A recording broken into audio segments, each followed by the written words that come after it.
देश के कई हिस्सों में पंचायत चुनाव का माहौल है, खासकर उत्तर प्रदेश में। तो ये जानना हमारे लिए बेहद अहम है कि आखिर पंचायती राज संस्थाएं होती क्या हैं, क्या काम होते हैं पंचायतों के और ग्रामीण विकास में पंचायती राज का महत्व क्या है। नमस्कार। बात 29 नवंबर 1947 की है। प्रार्थना सभा के बाद महात्मा गांधी का उद्बोधन होता है। उस उद्बोधन में महात्मा गांधी ने कहा था कि ग्रामीण विकास से ही भारत का विकास संभव है। आप जानते हैं, भारत गांवों के देशों की संज्ञा जिसे दी जाती है, उस विशाल भूखंड पर 125 करोड़ से ज्यादा जनसंख्या अपना जीवन निर्वाह करती है। महानगर से लेकर ग्रामीण स्तर तक सबकी अपनी ज़रूरतें हैं, सबकी अपनी आकांक्षाएं हैं। ये ज़रूरी नहीं है कि किसी प्रदेश के ऊंचे पद पर बैठा व्यक्ति ग्रामीण इलाकों की समस्याओं को उतना ही जानता हो जितना समस्या से जूझे हुए लोग जानते हैं। ऐसे में एक लोकतांत्रिक देश का काम है कि जितना हो सके अपनी जड़ों को वह विस्तार दे। शायद इसीलिए भारत जैसे देश में ये तय किया गया था कि लोकतांत्रिक विकेंद्रीकरण किया जाएगा, यानी लोकतंत्र को एक हाथ में न रखकर आम जन तक हस्तांतरित किया जाए और स्थानीय स्वशासन की प्रक्रिया अपनाई जाए। स्थानीय स्वशासन यानी लोकल लेवल पर अपना शासन, जिसमें पंचायतें और नगर पालिकाएं शामिल हैं। पंचायती राज की सबसे बड़ी विशेषता ये होती है कि ये देश के आम नागरिकों के सबसे करीब होती है। भारत में साल 2010 से 24 अप्रैल को पंचायती राज दिवस मनाया जाता है। 24 अप्रैल इसलिए क्योंकि इसी दिन पंचायती राज संस्थाओं को संवैधानिक दर्जा देने वाला अधिनियम लागू हुआ था। अगर इतिहास के पन्ने पलटें तो साल 1882 में लॉर्ड रिपन ने स्थानीय स्वशासन संबंधी प्रस्ताव दिया, जिसे स्थानीय स्वशासन संस्थाओं का मैग्ना कार्टा भी कहा जाता है। इसीलिए लॉर्ड रिपन को भारत में स्थानीय स्वशासन का जनक भी माना जाता है। फिर 1919 और 1935 के अधिनियम में इसे मजबूती दी गई। उसके बाद स्वतंत्र भारत में ग्राम पंचायतों की स्थापना का विस्तार किया गया और साल 1952 में एक पहल के तौर पर कम्युनिटी डेवलपमेंट प्रोग्राम यानी सामुदायिक विकास कार्यक्रम की शुरुआत की गई।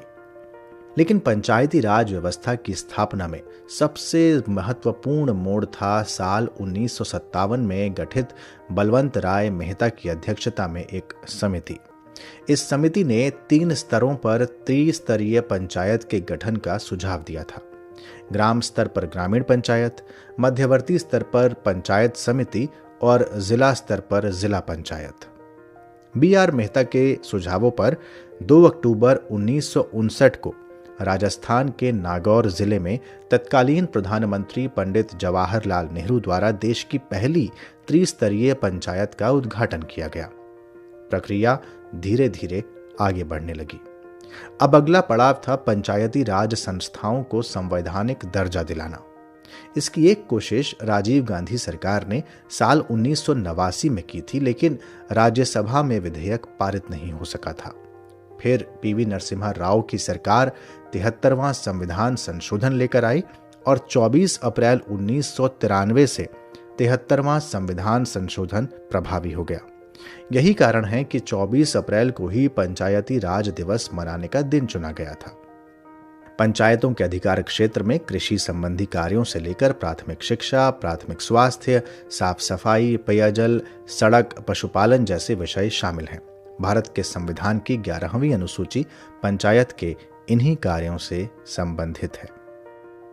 ग्राम पंचायतों के आय के स्रोत के बारे में बात करें तो ये बहुत सारे टैक्स भी लगा सकती हैं और वो उनकी आय का एक स्रोत होता है, जैसे जल निकासी कर, स्वच्छता शुल्क, जलापूर्ति शुल्क, प्रकाश कर आदि आदि।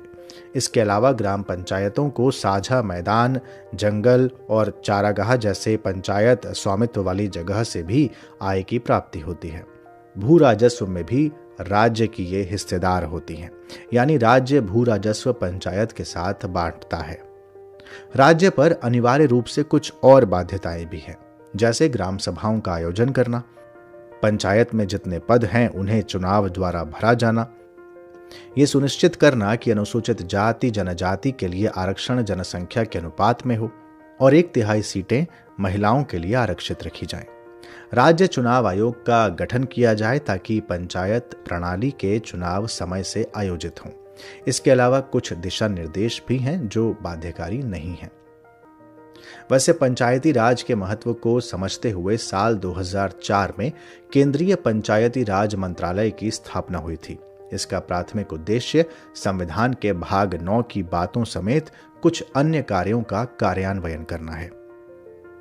अगर मैं वर्तमान की बात करूं तो भारत में करीब 2.5 लाख से ज्यादा पंचायतें हैं। ग्राम पंचायतों में विकास कार्य की जिम्मेदारी प्रधान और पंचों की होती है। प्रत्येक स्तर पर पंचायतों के लिए 5 वर्ष के कार्यकाल का प्रावधान है। चुनाव के आयोजन की जिम्मेदारी राज्य चुनाव आयोगों को दी गई है। सामाजिक सशक्तिकरण के लिए ही इन चुनावों में अनुसूचित जाति, जनजाति और महिलाओं के लिए सीटों के आरक्षण का प्रावधान है, जैसा कि मैंने अभी आपको बताया। हम जानते हैं कि यह दुनिया बहुत तेजी से बदल रही है। तकनीक जीवन को गति दे रही है। ऐसे में पंचायतों को डिजिटल दुनिया से जोड़ने के लिए सरकार भारत नेट योजना के माध्यम से पंचायतों को तेज गति के इंटरनेट से जोड़ रही है। लेकिन बावजूद इसके बहुत सी ऐसी बाधाएं हैं जिनसे पार पाना जरूरी है। जैसे पंचायतों को वित्त या बजट के लिए राज्य सरकार पर निर्भर रहना पड़ता है। इसके अलावा कई क्षेत्रों में महिलाओं का नाम मात्र का प्रमुख होना और अत्यधिक राजनीतिक हस्तक्षेप होना भी पंचायत की सफलता में रुकावट पैदा करते हैं। बावजूद इन सबके पंचायती राज व्यवस्था लोकतंत्र के सशक्त होने की उम्मीद का होना है।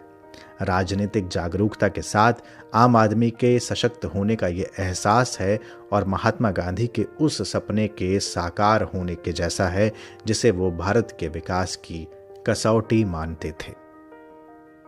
तो ये था आज का ध्येय पॉडकास्ट। और अब आज का सवाल। मैंने आपको 3 स्तरीय पंचायत प्रणाली के बारे में बताया।